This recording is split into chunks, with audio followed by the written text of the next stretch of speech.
Pada awal tahun 2001, pertemuan para intelektual mulai ditutup, beberapa tokoh oposisi terkemuka ditangkap, dan pembatasan kebebasan diberlakukan kembali. Bashar al-Assad yang telah melanjutkan kebijakan garis keras ayahnya itu, mulai menindas warga sipil dan menghancurkan oposisi yang dilakukan dengan menggunakan senjata kimia, pemerkosaan, penyiksaan, dan penjarahan. Gelombang-gelombang musim semi Arab, bagaikan badai yang menggelap-kapan langit-langit Timur Tengah. Ribuan rakyat Suriah turun ke jalan-jalanan, menuntut demokrasi dan kebebasan. Namun Bashar menjawab dengan peluru. Demonstrasi yang awalnya berjalan damai, berubah menjadi perang saudara yang brutal. Rezimnya Bashar diklaim telah melakukan kejahatan besar. Serangan-serangan dihujamkan ke sekolah dan rumah sakit. Serangan senjata kimia menewaskan ratusan warga sipil. Ribuan rakyat disiksa dan dieksekusi. Dunia internasional mengecam atas tindakan rezim Bashar, termasuk Amerika dan Uni Eropa. Seluruh negara menyerukan Bashar untuk lengser dari kekuasaannya. Namun semua itu tidak mempengaruhinya. Rezim Bashar telah didukung oleh Rusia, Iran, Syiah, dan Hezbollah. Dengan tangan besinya yang membabi buta, ia tidak goyah sedikitpun. Bashar tetap kuat dan bertahan. Ia juga memposisikan dirinya sebagai pelindung minoritas, mengeksploitasi ketegangan sektarian untuk mempertahankan kekuasaannya. Hasil riset jaringan hak asasi manusia di Suriah mengatakan lebih dari 90% warga sipil tewas oleh pasukan pro-Assad. Sejak tahun 2011 dan 2004, pelanggaran HAM yang sangat meluas berskala besar oleh rezim al-Assad dan sekutunya. 7 juta warga Suriah mengungsi ke luar negeri. Menurut PBB, rezim al-Assad telah melanggar undang-undang yang memberlakukan hak asasi manusia atas tindakannya. SNHR juga mendokumentasikan berbagai jenis pelanggaran lainnya yang dilakukan rezim Bashar, termasuk penghancuran ratusan fasilitas seperti rumah sakit, sekolah, masjid, dan tempat-tempat ibadah lainnya. Dan masih banyak lagi kejahatan lainnya. Pembunuhan sedikitnya 200.000 warga sipil di tangan pasukan rezim Bashar Assad, 23.000 lebih jiwa termasuk anak-anak dan wanita, sebanyak 13.000 korban. Setidaknya 96.000 kasus penculikan dilakukan pasukan rezim Bashar Assad yang didokumentasikan dalam basis data SNHR. Di antaranya 2.500 anak-anak dan 6.000 wanita telah hilang. Setidaknya jutaan rakyat tewas akibat penyiksaan di tangan pasukan rezim Bashar Assad, termasuk anak-anak dan wanita. Di tengah kehancuran warga Suriah, Bashar makin membabi buta. Ia memproklamasikan kemenangan untuk dirinya di pemilihan pemilu pada tahun 2014 dan 2021. Ia bukan lagi dokter yang menyembuhkan, melainkan monster bagi seluruh rakyat Suriah. Jaringan hak asasi manusia Suriah merilis pernyataan yang merangkum kerugian besar, yang memakan banyak korban manusia dan materi yang sangat besar atas rezim Bashar Assad terhadap rakyat Suriah dalam 14 tahun terakhir. Jaringan hak asasi manusia Suriah juga telah mendokumentasikan pelanggaran yang dilakukan oleh rezim Bashar. Bashar al-Assad, seorang pria yang tidak pernah tertuju menjadi seorang pemimpin di Suriah, pria kelulusan Fakultas Kedokteran di Universitas Damaskus pada tahun 1988. Kemudian pada tahun 1992, ia melanjutkan ke spesialisasi oftalmologi. Ia juga melanjutkan studinya dan membuka ruang praktek kedokteran di Inggris. Sebelumnya ia menempuh pendidikan tinggi di sekolah elit Franco-Arab Al-Hurriyat di Damaskus. Ia juga menguasai bahasa Inggris dan Perancis. Bashar al-Assad adalah anak kedua dari Hafiz al-Assad. Hafiz al-Assad adalah seorang perwira militer yang menguasai Suriah selama hampir 3 dekade dengan tangan besinya. Lalu bagaimana seorang dokter mata berubah menjadi penguasa yang brutal terhadap rakyatnya sendiri? Sebenarnya Bashar al-Assad bukanlah pewaris yang direncanakan oleh ayahnya. Basil al-Assad, kakak dari Bashar al-Assad, adalah putra mahkota sekaligus pewaris dinasti yang telah dipersiapkan untuk menjadi pemimpin di masa mendatang. Pasalnya, selama 50 tahun, keluarga al-Assad telah menguasai kepemerintahan Suriah hingga turun-temurun. Lebih dari seperempat abad keluarga Assad berkuasa di Suriah. Basil al-Assad, yang saat itu telah disiapkan ayahnya untuk menjadi kandidat penguasa berikutnya, mengalami kecelakaan mobil berkecepatan tinggi di tahun 1991. Basil tewas. Takdir merubah dari apa yang telah direncanakan. Tak berpikir panjang, sang ayah menarik putra keduanya untuk kembali ke Suriah. Bashar yang saat itu sedang menjalani praktek kedokterannya di London, terpaksa harus pulang untuk melanjutkan misi kakaknya. Kini takdir mengubah jalan hidup Bashar yang kala itu sedang menjalani masa kedokterannya.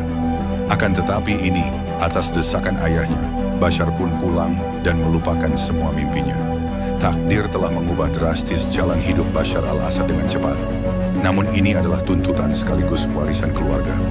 Setelah kembalinya ke Suriah, ayahnya langsung mengirimnya ke Akademi Militer. Dari seorang dokter spesialis mata, ia terlempar ke dalam pasukan militer. Kemudian naik pangkat menjadi kolonel Angkatan Darat pada tahun 1992. Sekaligus menjadi kolonel di pasukan elit Republik dan ditempatkan sebagai kepala badan anti korupsi. Inilah adalah langkah awal dan strategi ayahnya untuk mempromosikan citra seorang Bashar di mata Suriah. Ayahnya tahu kalau Bashar yang pendiam itu bukanlah Basil yang berjiwa sejati. Ayahnya bersikeras membentuk Bashar al-Assad sebagai penerus sekaligus harapan baru. Bashar dilatih untuk menjadi seorang pemimpin yang tidak pernah ia inginkan. Pria yang dikenal sebagai pribadi yang pendiam, kini telah dirancang dan dimodifikasi menjadi Bashar al-Assad yang diinginkan. Pada tahun 2000 Hafiz al-Assad meninggal dunia karena serangan jantung. Bashar al-Assad pun naik menggantikan kekuasaan sang ayah. Namun pada saat itu, konstitusi menetapkan bahwa presiden harus berusia 40 tahun. Sedangkan saat itu, Bashar masih berusia 36 tahun. Jelas, kendala itu telah dirancang sedemikian rupa. Bashar naik kemudian dilantik sebagai presiden pada 17 Juli tahun 2000 dengan hasil dukungan dari 97% suara. Ia menduduki kursi kekuasaannya yang dilengkapi dengan para loyalis pasukan keamanan militer. Kini telah muncullah seorang dokter mata yang menjadi pemimpin baru Suriah. Kehadirannya disambut dengan optimisme warga Suriah, pancaran cahaya yang menyinari semenanjung Suriah. Cerdas, muda, terpelajar, dan berpendidikan modern. Seluruh rakyat Suriah percaya bahwa ia akan membawa angin segar dan harapan baru untuk negeri. Seolah kedatangannya menjauhkan Suriah dari bayang-bayang otoritarianisme dari ayahnya. 6 bulan pertama dalam kepemimpinannya, yang disebut sebagai musim semi Damaskus, yang kehadirannya diharapkan membawa angin segar bagi warga Suriah. Di awal kepemimpinannya, Bashar telah membebaskan para tahanan politik, mengizinkan kebebasan media, dan berjanji akan memberantas korupsi. Dunia melihatnya sebagai reformis yang menjanjikan. Kehadirannya seolah bagaikan seorang dokter yang akan mengobati luka batin Suriah. Namun harapan Suriah hanyalah fata morgana. Ternyata sang pemimpin baru itu masih menyimpan warisan jati diri ayahnya. Bashar telah menduplikati jiwanya sebagai sosok ayahnya. Pada Agustus 2001 penindasan dimulai. Para aktivis dan anggota parlemen telah ditangkap. Hak dan kebebasan media dibungkam total. Musim semi Damaskus berakhir digantikan dengan musim dingin otoritarianisme. Bashar yang awalnya tampak liberal, kini mulai menunjukkan wajah aslinya. Ia terperangkap dalam sistem yang diciptakan oleh ayahnya. Gelombang musim semi Arab menyapu Timur Tengah, terutama di Suriah. Sebagian rakyat turun ke jalanan untuk menuntut demokrasi dan kebebasan. Di bawah pemerintahan Bashar Assad, puing-puing kejahatan menguyur kota-kota Suriah selama 1 dekade.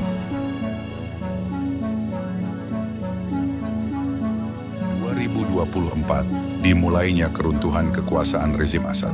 Dalam hitungan jam, warga dan oposisi telah mengkudeta rezim Assad dengan serangan yang dipimpin oleh Tahrir al-Syam, berpuncak pada jatuhnya Damaskus, sekaligus mengakhiri kekuasaan dinasti Assad yang turun-temurun sejak kekuasaan sang ayah Hafiz al-Assad pada tahun 1971. Rezim al-Assad digulingkan pemberontak. Ini mengingatkan kita pada masa lalu.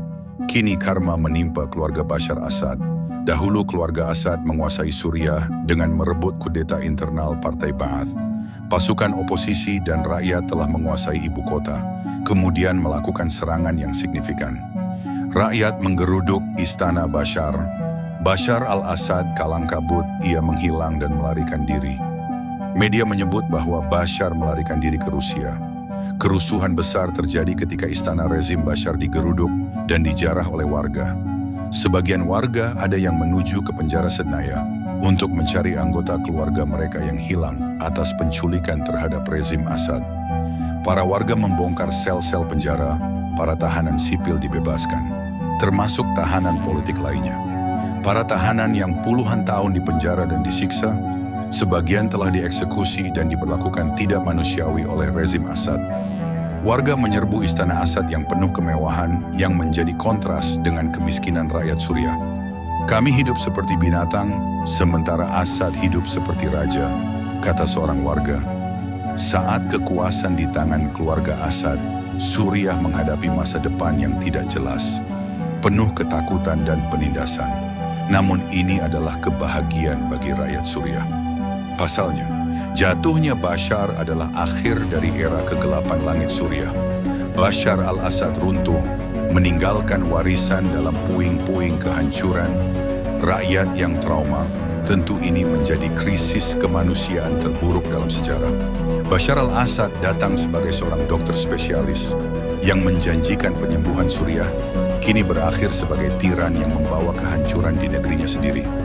Apakah dia seorang psikopat, ataukah dia memang sebagai titisan monster yang kejam dari peninggalan sang ayah?